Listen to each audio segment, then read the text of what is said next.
Good evening. You're now with me, Lorenzo Isaac, for TVS Nightline. We begin with this story.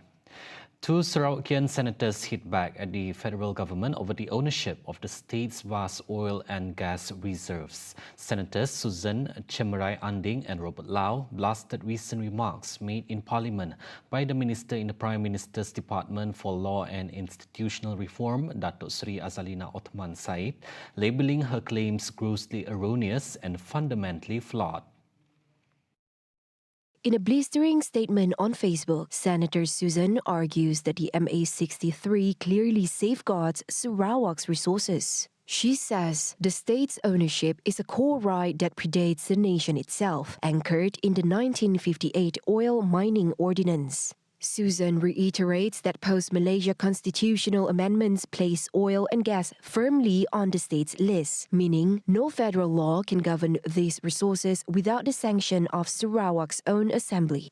Meanwhile, Senator Robert Lau is rebuking the minister for attempting to equate federal legislation with the Constitution. He argues the 1974 Petroleum Development Act, or PDA, is subordinate to MA63 and the federal Constitution. Lau highlights a critical legal distinction, land jurisdiction. He says the Queen's Order in Council 1954 defined Sarawak's boundaries long ago, and that under the state constitution, all land and minerals are vested in the state, not the Federation. Lau emphasizes that even the national oil giant Petronas is subject to Sarawak's laws when operating on Sarawak's land, stressing that federal laws cannot override state jurisdiction. Both senators say Sarawak remains steadfast, waiting for the court's decision on this long-running standoff. Sarawak Premier Datuk Patinggi Tan Sri Abang Johari Tun Openg is hailing women as the engine room of the state's socio-economic surge, saying that empowered women are not just leading in the workforce but also in overall well-being. According to Abang Johari, new data shows women in Sarawak are now officially happier than their male counterparts. Berdasarkan Indeks Kebahagiaan Rakyat tahun 2024, wanita di negeri Sarawak merekodkan skor lebih bahagia berbanding lelaki. That's why wanita always smiling. Iaitu 7.54 berbanding 7.52. Jadi kami lelaki itu terpaksalah mengejar. Wanita yang sejahtera dari segi fizikal, mental dan emosi akan membentuk institusi keluarga yang lebih kukuh serta masyarakat yang lebih berdaya tahan. Speaking at the 2026 Borneo Zone International Women's Day celebration, he said that well-being is tied to a systematic shift in the state's power structure. Abang Johari also announced that more senior decision-making posts in the civil service will now be open to women, pointing to the recent appointment of Dato' Felicia Tan as Deputy State Secretary as the new blueprint for leadership. He also noted the historic milestone at the Sarawak Economic Development Corporation, or SEDC, which is now helmed by a female CEO for the first time in its history. Hakikatnya kemajuan Sarawak tidak dapat tercapai tanpa wanita. Berjalan seiring sebagai rakan kongsi pembangunan, jika wanita kuat, seperti mana disebutkan oleh Menteri tadi, keluarga pun kuat. Kalau wanita kuat di Sarawak, Sarawak pun kuat. Sarawak akan terus maju dan insya-Allah makmur. Beyond the public sector, the Premier is calling for women to lead in emerging frontiers, from green energy and hydrogen to the aerospace industry. To support this, the state is investing heavily in human capital, including free tertiary education at state-owned institutions to ensure no girl is left behind due to financial barriers. Meanwhile, Federal Women, Family and Community Development Minister Datuk Seri Nancy Shukri said nearly 8,000 Sarawakian women have already benefited from the Wanita Dynamic Grant, providing the capital needed for economic independence. Sarawak is pushing for a fair share of the 50 million ringgit federal allocation for non-Muslim houses of worship, with Deputy Premier Dato' Amar Dr. Sim Koo Hian highlighting the state's strong track record and significant demand for the development and maintenance of these places. He emphasizes that Sarawak's inclusive approach, led by the Unit for Other Religions Unifor since 2017, has proven effective. Sarawak has a strong basis to be considered for this allocation, taking into account the state's population composition, where 65% of are non-Muslim, justifying the need for infrastructure support compared to other states. In 2025 alone, he says the Sarawak government allocated 90 million ringgit to Unifor, with 380 projects benefiting from the funding.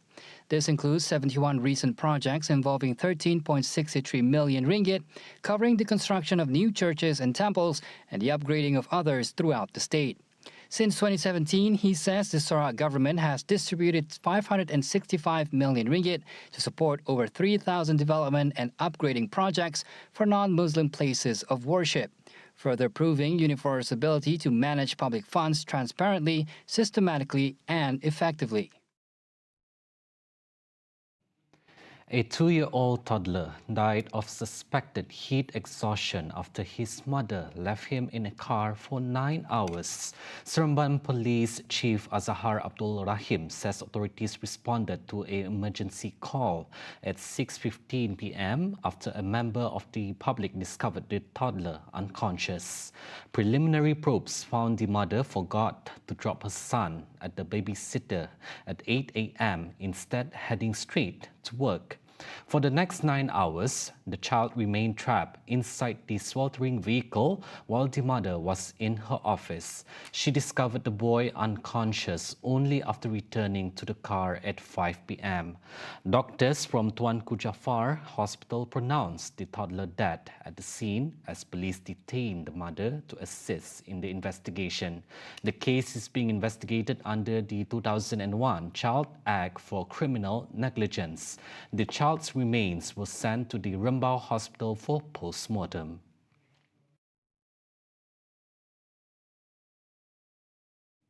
A senior officer of the Malaysian Armed Forces MAF was remanded for 6 days from today to facilitate investigations into a corruption case involving about 150,000 ringgit. The order to remand the man, who is in his 40s, was issued by Magistrate Uthman Abdul Ghani. The suspect was arrested at about 12:15 p.m. yesterday at Malacca's MACC office. According to an anonymous source, the suspect, who served as the camp's commanding officer at the time, had solicited and received bribes amounting to 150,000 ringgit in 2024 to procure raw materials supply work. This source adds that the suspect is believed to have received the bribe money in cash from 5 companies that were awarded the supply contracts for the maintenance of a store at the camp.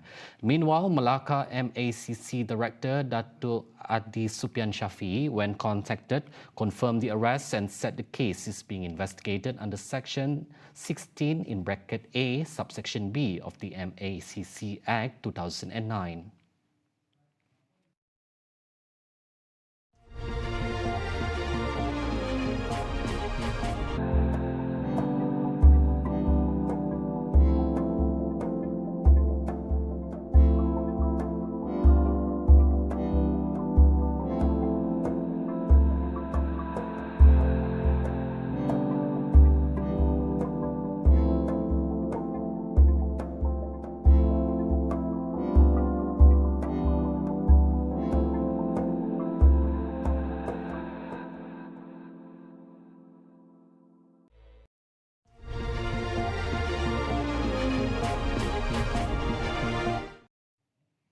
Welcome back. The Ministry of Youth and Sports is not planning to build a new international standard sports stadium. Instead, it is focusing on upgrading existing facilities in preparation for the 2027 SEA Games. Deputy Minister Mordi Bimol says this decision is based on the fact that facilities like the National Stadium at Bukit Jalil remain in excellent condition and meet the required standards. Namun demikian, KBS ketika ini tidak mempunyai perancangan khusus bagi pembinaan stadium olahraga bertaraf antarabangsa yang baharu. Memandangkan fasiliti sukan sedia ada seperti Stadium Nasional Bukit Jalil telah mematuhi piawaian World Athletics Standards dengan izin. Penganjuran acara sukan olahraga maksudlah badan sukan boleh mempertimbangkan pemilihan lokasi acara sukan sedia ada bagi penganjuran kejohanan atau pertandingan serta latihan tertakluk kepada peraturan dan tata cara yang sedang berkuat kuasa. Fasiliti dan kemudahan sedia ada boleh digunakan secara optimum, ekonomi dan berkesan. Commenting on the proposal for a sports university, Mordi says for now, the existing higher education institutions are sufficient to offer graduate programs in sports based on needs.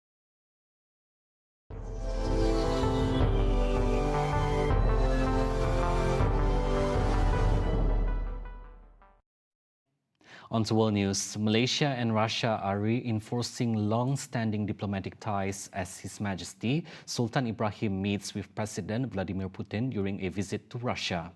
RT correspondent Anastasia Volodina reports from St. Petersburg on what the visit signals for bilateral relations, trade and cooperation on the global stage. The Malaysian Sultan is in St. Petersburg, where he met with the Russian leader Vladimir Putin. The two toured around the famous and iconic Hermitage Museum, where we're currently at. No official statements have been made by either of the sides, but what's important to note here is that the diplomatic relations between Russia and Malaysia have been established back in 1967, and since then the two countries have maintained steady diplomatic ties. For example, the two countries have embassies in each other's capital, and they also cooperate on a number of international platforms, for example, such as the United Nations, the ASEAN, Russia Dialogue, and of course BRICS as well. And as of late 2025, Malaysia has been a recognized partner country of BRICS, and Russia has been actively supporting its potential full membership. And of course, what we have to note here as well is that, of course, the two countries continue trading. The trade is steadily growing, and that was underlined by the Kremlin spokesperson Dmitry Peskov, who also noted that the two countries cooperate in the military sector as well. And Dmitry Peskov also made it very clear and underlined that Malaysia's stance and view on the multipolar world order well aligns with Moscow. We have traditionally had quite well-developed relations. The volume of trade and economic relations is approaching $1 billion, which is not bad in a wide variety of areas, including sensitive ones such as military technical cooperation. Malaysia appeals to us with its vision of the international order, its vision of multipolarity. In this regard, we largely share a common worldview with Malaysia. Tourism is, of course, another field where Russia and Malaysia cooperate, as Malaysia is one of the most popular destinations for Russians seeking a tropical holiday. Of course, the relations between the two nations have been influenced by global geopolitical shifts, but despite that, Russia and Malaysia continue to engage in economic and diplomatic dialogue. And just to top it all off, back in August of 2025, the Malaysian Sultan visited Russia for the first time on a state visit at the invitation of the Russian president, of course, Vladimir Putin. He visited the Kremlin, and that was the first visit of Malaysian leader since the established ties between the two nations in 1967. Those were the updates on TVS Nightline. I'm Lorenzo Isaac. Thank you for watching and have a good night.